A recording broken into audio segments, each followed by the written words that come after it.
Good morning guys! So today po, tuturuan ko po kayo how to use your GCash for loading your GSAT. And so let's start na po. So first, you have to put your phone number to receive the code. Then once done, you have to hit next. And then select PayTv. Okay. Then scroll down and select the GSAT 200 HD. And that's good for 1 month. So, maraming channel na din. So, ayan. There you go. Then once done, go to your text message to get the code.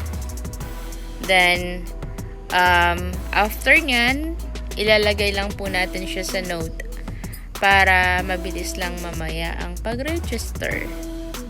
So copy. Okay.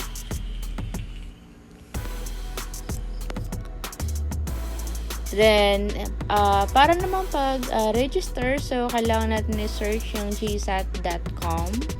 So, meron pang option na lalabas dyan. Pipiliin lang natin yung GSAT.asia. So, ayan na siya.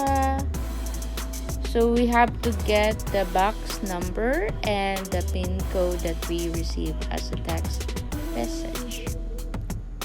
So, kunin lang natin.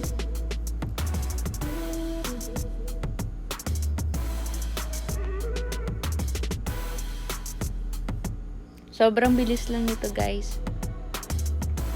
Hindi aabutin ng ilang minuto. So, copy lang siya.